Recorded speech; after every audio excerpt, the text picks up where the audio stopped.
And it's really refreshing to actually have all of my interests reflected in my social media feed page, rather than having, you know, the same toxic things that made me feel negative and kind of putting me down being on there.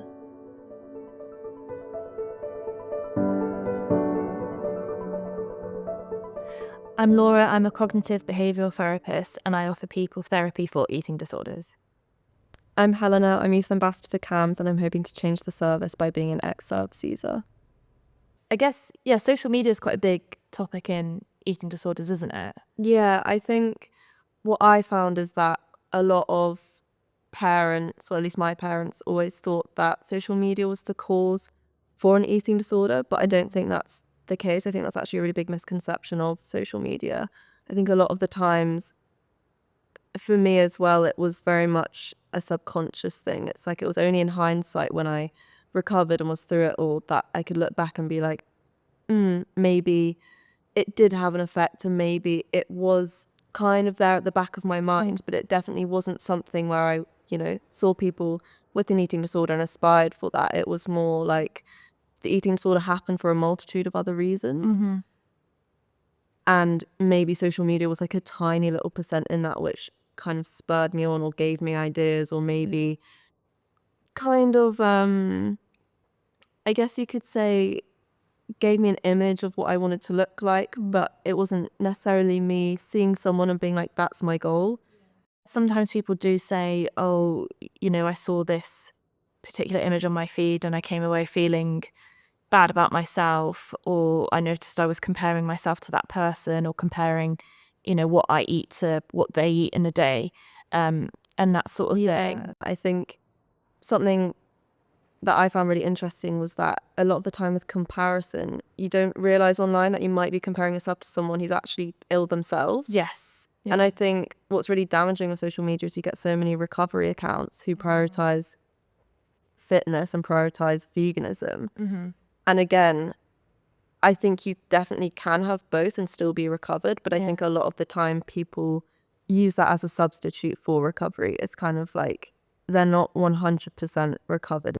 Definitely. And I think there's a lot of accounts that kind of are trying to promote recovery or promote a kind of normal eating and relationship with exercise, but are actually quite disordered eating or quite orthorexic. And I think that can be quite confusing and potentially quite harmful for people seeing that, who have anorexia or are recovering from anorexia and thinking, oh, is that what recovery is? Because that's different to what my therapist is telling me. It's different to what my doctor's telling me. And that can kind of create a bit of confusion and a bit of dissonance with, well, is that maybe what I should be doing? And I think as well with social media and pro-recovery, and there's also pro-anorexic content as well, that it's never just as sort of black and white as that. That's pro-recovery, that's pro-anorexia. It's quite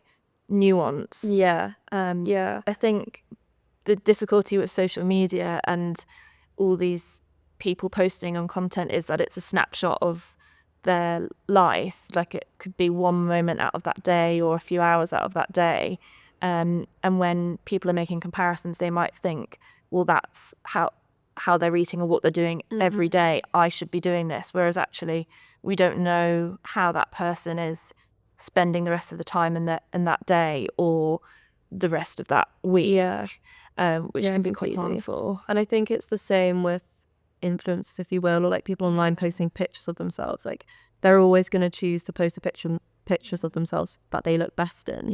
People edit photos all the time, and that's something that I don't think people are necessarily aware of, or they think about. Maybe every single time they see a picture, they're not going to think, oh, well, that's edited. They're just going to think, why don't I look like that? Because that's immediately what your brain's going to say. So like you said, it's very much a snapshot. I think it's really important to think about the kind of intention and the agenda behind some of these posts, because quite often there's paid partnerships involved, or they're trying to promote a certain product or a certain fitness program they've come up with.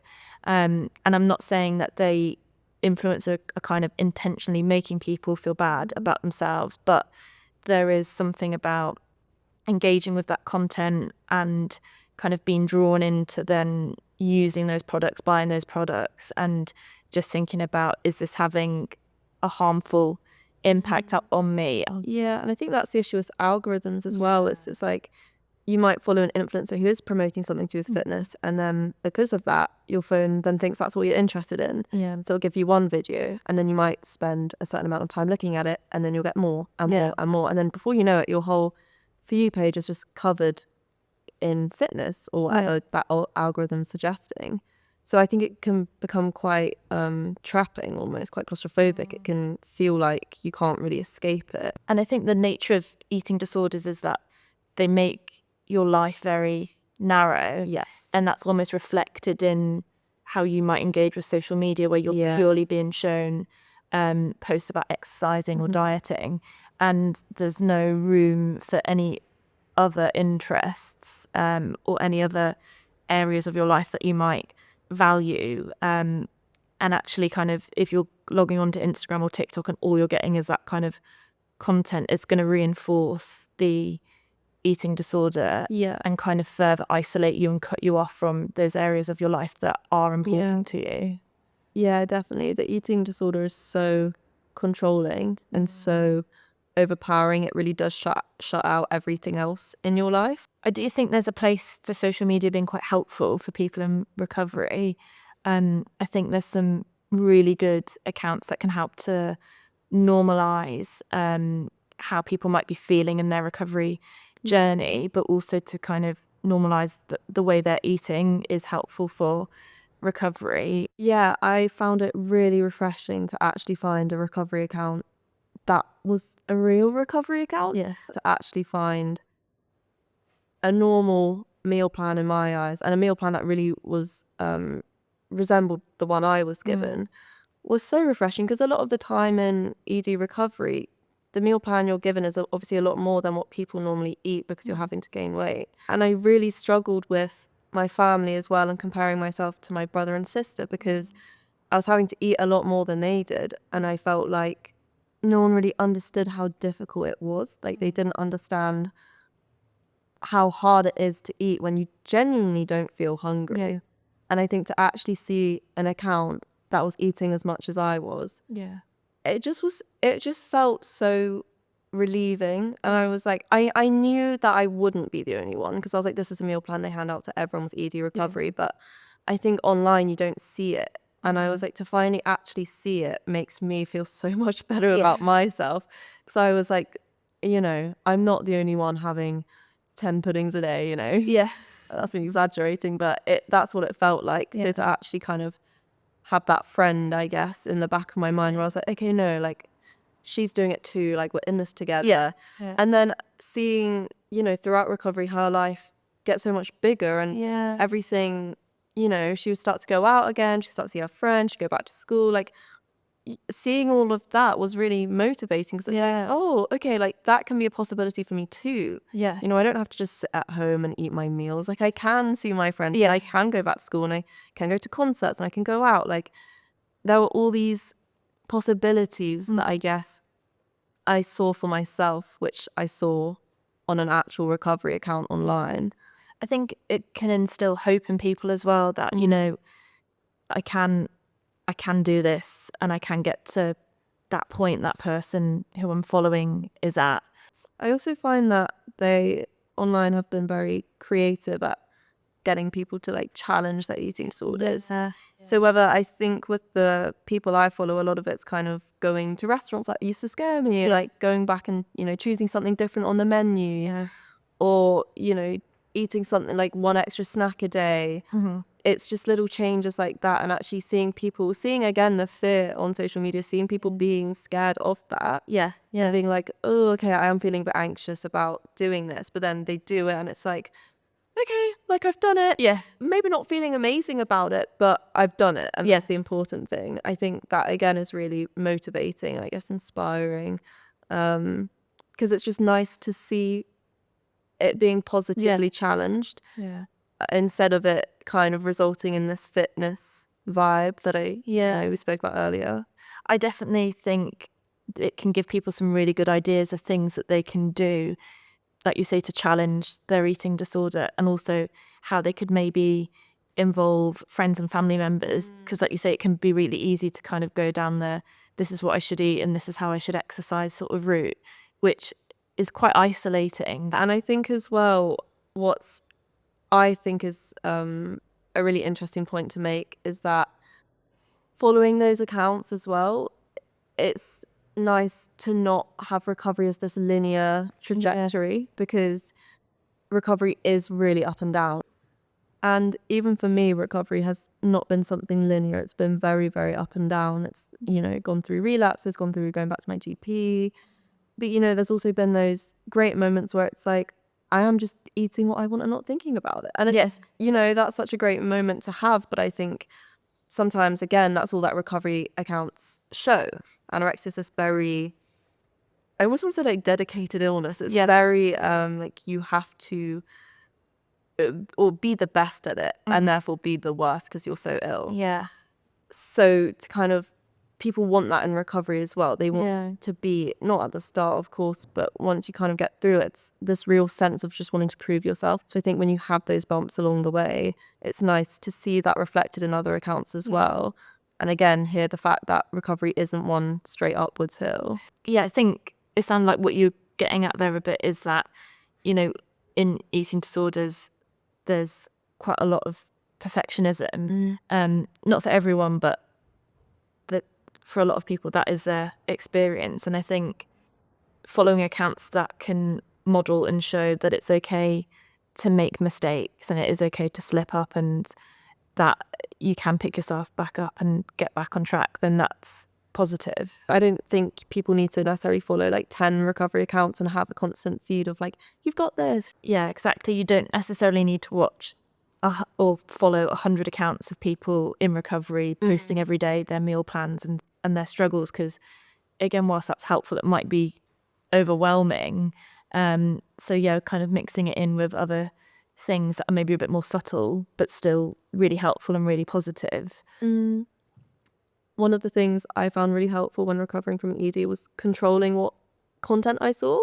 You can click the 3 dots and report any content you don't want to see or you're not interested in.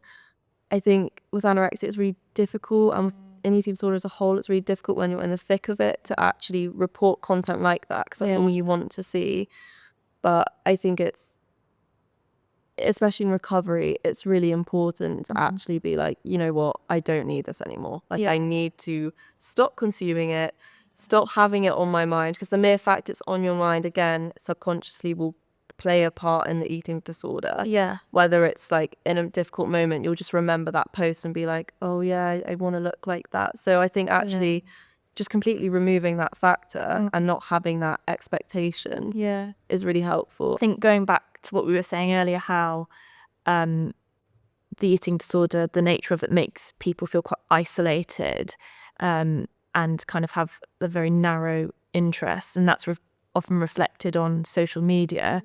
So it's then maybe thinking about how can I have my feed reflect more of my interests and who I am as a person. So for example, if you're really into, dogs or, like flowers or something like that, how could you engage with content or follow more people that post that sort of thing, so that you're more likely to get those posts coming up, and so you're kind of retraining the algorithm. Yeah, and that's such a fantastic idea as well, because even out of an ED context, like even with me with dance, for example, like that used to be something I was really interested in, but it was the only thing I was ever consuming online. And when, my relationship with dance got very toxic because of the eating disorder, I then didn't want to see it all the time. And I was like, but that's all my, feed is giving me. That's all my phone is giving me, is constantly a day in a dancer's life. And it became very isolating. It became very much like, what can I do here to find other stuff? And now I've got a lot more of a range of stuff on my For You page. I've got cooking, because I love cooking. I've got a bit of music. I've got some podcasting stuff on there, some fashion. And it's really refreshing to actually have all of my interests reflected in my social media For You page, rather than having, the same toxic things that made me feel negative and Yeah. kind of putting me down being on there.